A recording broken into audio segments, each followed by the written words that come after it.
नमस्कार दोस्तों, स्वागत है आपका हमारे YouTube channel Rajesh Mishra official @कृषि बागवानी में। दोस्तों, आज हम आपको अत्यंत महत्वपूर्ण जानकारी देने जा रहे हैं।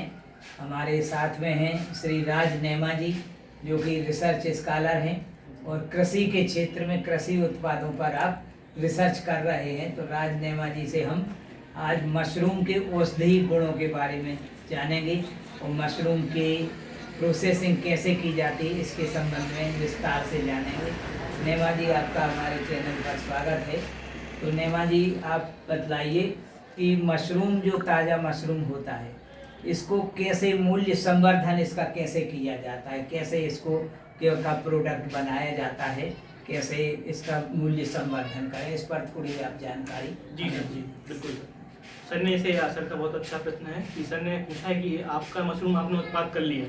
अब उत्पाद करने के बाद आपने जो मशरूम है उस मशरूम को आप कैसे प्रोसेसिंग कर रहे हो ताकि उसकी वैल्यू ऐड हो जाए और उसमें जो कॉस्ट है उसकी वो बढ़ जाए। तो इसके लिए आपको सबसे पहले क्या करना है, जैसे आपने मशरूम लिया उसको आपको उसमें जो नमी है, मॉइस्चर की जो मात्रा है, उसको आपको क्या ड्राई करना है। सुखाना। ड्राई करने के लिए आपको सुखाने के लिए सर उसको आपको सनलाइट का उपयोग कर सकते हो आप। हाँ। अगर आपके पास मशीन नहीं है, कोई साधन नहीं है, तो इसके लिए आप ऐसे धूप में सुखा सकते हो। अच्छा। ताकि इसमें जो नमी है वो चली जाए, नमी कम हो जाए। और नमी कम होने के बाद तो मशरूम रहेगा पूरा सूख जाएगा।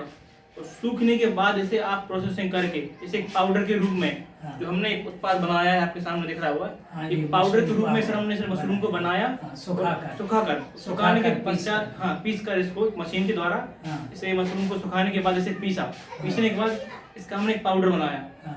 ये पाउडर आप अपने रोज की दिनचर्या में इसका सुबह शाम आप सेवन कर सकते हो। और हम बात करें जैसे मशरूम के लाभ, मशरूम पाउडर बना लिया और उसको आपको कैसे उपयोग करना है, उससे क्या लाभ है आपके शरीर में। तो हम जैसे बताएं आपके लिए मशरूम पाउडर आपके लिए क्या है, तो मुख्यतः प्रोटीन का सोर्स है। प्रोटीन का सबसे बड़ा सोर्स विशेष रूप से नेमा जी, जैसे जो शाकाहारी हैं जी, शाकाहारी व्यक्तियों के लिए प्रोटीन का ये सबसे बड़ा सोर्स है। जी सर। और इसके साथ ही आपकी हड्डियां मजबूत करता है।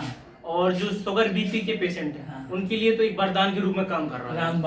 रामबाण औषधि के रूप में काम कर रहा है। इसके प्रयोग द्वारा आपके दिमाग में, आपकी शरीर में थकान, कमजोरी एवं आपको पोषक तत्वों की जो कमी है, माइक्रो न्यूट्रिएंट्स जो आपकी बॉडी में कम हो रहे हैं, उनकी आवश्यकता की पूर्ति के लिए भी बहुत बड़ा लाभकारी इसका सेवन आपके लिए रहेगा। जी अच्छा जी सर। अब इसको सुखाने के बाद ये पैकेजिंग पे भी थोड़ा सा प्रकाश डालिए जी, कि पैकेजिंग कैसे करें सुखाने के बाद और पीसने के बाद। जैसे आपने आपका मशरूम सुखा लिया, अब सुखाने के पश्चात उस मशरूम को आपको पाउडर के रूप में बनाना है। पाउडर के रूप में बनाने के बाद उससे आपको पैकेजिंग के लिए आपको उसे ऐसी अट्रैक्टिव पैकेजिंग बनाना है ताकि उसमें किसी प्रकार की कोई वो ना हो पाए, मतलब बोल सकते हैं अपन की कोई खराबी ना आ पाए, कोई ऐसा माहौल ना मिल पाए कि उसमें नमी आ जाए या पाउडर वो खराब हो जाए। इसके लिए आपको पैकेजिंग पे बहुत ध्यान देना पड़ेगा। आपकी ट्रांसपोर्टेशन आप कैसे कॉस्ट कर रहे हो, कहीं इसको बेच रहे हो आप, उसके लिए आपको पैकेजिंग करना बहुत जरूरी है। अगर आप पैकेजिंग नहीं करेंगे तो आपकी जो प्रोडक्ट की क्वालिटी वो खराब होने के बहुत चांस रहते हैं।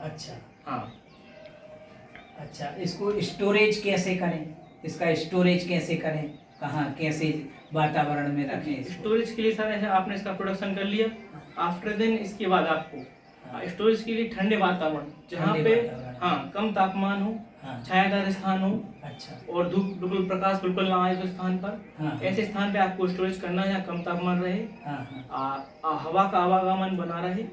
और इसके लिए किसी प्रकार की कोई ऐसा स्थान की जरूरत नहीं है कि आपके लिए कोई विशेष स्थान की जरूरत पड़े। आप नॉर्मल टेम्परेचर भी इसको आराम से अपने घर पे या फिर अपने स्टोरेज जगह पे रख सकते हो। जी। अब आपसे ये और हम जानना चाहेंगे कि जैसे किसान भाई या युवा वर्ग हमारे इसका उत्पादन करते हैं, तो इसकी बिक्री के जो एस्पेक्ट हैं उन पर भी प्रकाश डालिए कि बिक्री में कोई दिक्कत तो नहीं होती आजकल मशरूम की बिक्री की क्या संभावना है? आप सर ऐसे बात कर रहे हैं, किसान ने उसने इसका प्रोडक्शन कर लिया मशरूम का। अब इसके लिए वो मार्केट में बेचे कहाँ? मुख्यतः ये चैलेंज आता है किसान के लिए, समस्या चुनौतियाँ आती हैं कि बाजार की मांग। अब बाजार में इसकी मांग उत्पाद की है या नहीं, इसके लिए आपको आपके लोकल मंडी में हाँ या लोकल बायर्स हैं उनसे कॉन्टेक्ट करना पड़ेगा, हाँ या जो मार्ट वगैरह हैं जहाँ फ्रेश सब्जियां मिलती हैं वहाँ पे आके आप अपने उत्पाद को बेच सकते हो, हाँ या फिर कुछ कंपनियां ऐसी हैं जहाँ जिनके द्वारा ये उत्पाद खरीदे जाते हैं, हाँ कॉन्ट्रैक्ट फार्मिंग भी कराई जाती है कि आप उनके द्वारा मशरूम फार्मिंग करिए, वो उसके द्वारा हाँ तो आपका उत्पाद प्राप्त होगा, वो हाँ। उत्पाद कोई कंपनी खरीदेगी। हाँ। कुछ कंपनियां ऐसी हैं जो कॉन्ट्रैक्ट फार्मिंग करा के आपको बाय बैक प्रोडक्ट खरीदने के लिए आप प्रोत्साहन करती हैं। हाँ। हाँ जी, और सोशल मीडिया भी सबसे बड़ा सोशल मीडिया भी साधन इसका है। एक बहुत बड़ा सहारा है, और गवर्नमेंट की योजनाएं भी हैं कुछ, हाँ योजना जिन योजनाओं के द्वारा आप लाभ लेकर इस उत्पाद को आसानी से बाजार में बेच सकते बेच सकते हैं। हैं। जी, मतलब मशरूम की खेती कम लागत में अधिक लाभ का कम लागत व्यवसाय। में, कम स्थान में, कम जगह में, कम टेम्परेचर में आप ऐसे आसानी से एवं सरलता पूर्वक कर सकते हैं, एवं इसके लिए कोई आवश्यक नॉलेज की जरूरत नहीं है। हाँ अशिक्षित युवा वर्ग, कोई भी व्यक्ति हाँ। इसे सरलता पूर्वक आराम से कर सकता है। जी, चलिए धन्यवाद बहुत बहुत, आपने इतनी अच्छी जानकारी दी हमारे व्यूवर्स को, और हमें आशा है कि इससे वो लाभ लेंगे और इसे जी। अपनाकर अपनी आर्थिक स्थिति सुधारेंगे। जी। धन्यवाद। धन्यवाद सर।